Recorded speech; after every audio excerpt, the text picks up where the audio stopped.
జనజాతర సభలో కాంగ్రెస్ మేనిఫెస్టోను రాహుల్ గాంధీ విడుదల చేశారు.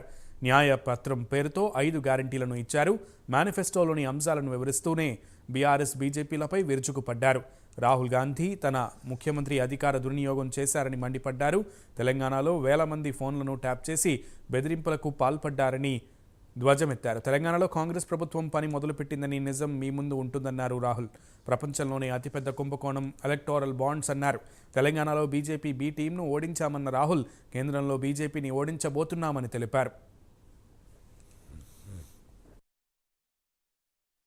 जानते हो कि यहाँ आपके पिछले चीफ मिनिस्टर ने सरकार कैसे चलाई थी। हजारों लोगों के उन्होंने फोन टैप किए और यहाँ की जो इंटेलिजेंस की एजेंसीज थी, टैक्स की एजेंसीज थी, पुलिस थी, उनका उन्होंने गलत उपयोग किया। हजारों लोगों का फोन टैप किया और सरकार बदलते ही सरकार का डेटा सरकार के कंप्यूटर नदी में फेंक दिए।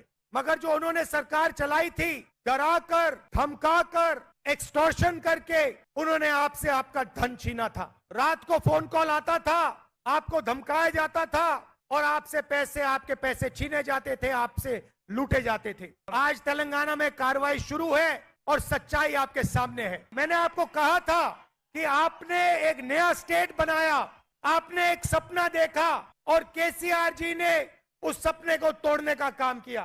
यह हिंदुस्तान का सबसे नया प्रदेश है और मैं चाहता हूं कि यह प्रदेश हिंदुस्तान के सारे प्रदेशों को रास्ता दिखा पाए। इसमें मैं, आपके चीफ मिनिस्टर, हमारे सब नेता, कांग्रेस पार्टी के हर कार्यकर्ता और तेलंगाना के युवा, तेलंगाना की जनता एक साथ मिलकर काम करेंगे। और मैं चाहता हूं कि एक दिन made in Telangana, made in China का मुकाबला करे और फिर पूरा देश कहे अगर मेड इन तेलंगाना हो सकता है तो मेड इन उत्तर प्रदेश हो सकता है, मेड इन राजस्थान हो सकता है।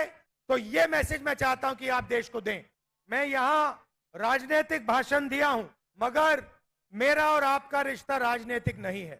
मेरा और आपका रिश्ता पारिवारिक रिश्ता है, मोहब्बत का रिश्ता है। और आप जानते हो सोनिया जी तो हैं आपकी, उन्होंने आपकी मदद की, मगर दिल्ली में मैं भी आपका सिपाही हूं। और आप जानते हो कि तेलंगाना के युवाओं ने, तेलंगाना की जनता ने मुझे इतना सा इशारा किया, मैं यहाँ आपके लिए हाजिर हो जाऊंगा। और मैं सिर्फ ये 2-3 साल की बात नहीं कर रहा हूँ, ये मैं अपनी पूरी जिंदगी की बात कर रहा हूँ। जब तक मैं जीवित हूँ, तेलंगाना के छोटे से छोटे बच्चे ने मुझे बुलाया, मैं यहाँ हाजिर हो जाऊंगा। 5 वायदे आपके सामने रखे, मगर ये हमारे सिर्फ 5 वायदे नहीं है। युवाओं के लिए मैंने आपको सबसे बड़ा वायदा आपके सामने रखा, मगर 5 और वायदे हैं। वैसे ही महिलाओं के लिए और 5 वायदे हैं। किसान और मजदूर और पिछड़े वर्ग के लिए भी अलग अलग 5 वायदे हैं। ये मैनिफेस्टो क्रांतिकारी मैनिफेस्टो है। ये हिंदुस्तान के चेहरे को बदलने वाला मैनिफेस्टो है। और ये हमारा मैनिफेस्टो नहीं है, ये हिंदुस्तान की आत्मा का मैनिफेस्टो है, आपका मैनिफेस्टो है। हमने आपकी मन की बात सुनकर, आपके जो दिल में है उसे सुनकर, उसे समझकर ये मैनिफेस्टो बनाया है।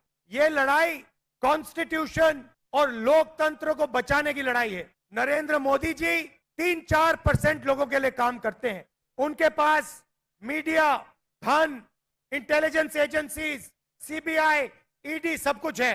हमारे पास सच्चाई और जनता का प्यार, और जीत सच्चाई और जनता की होती है।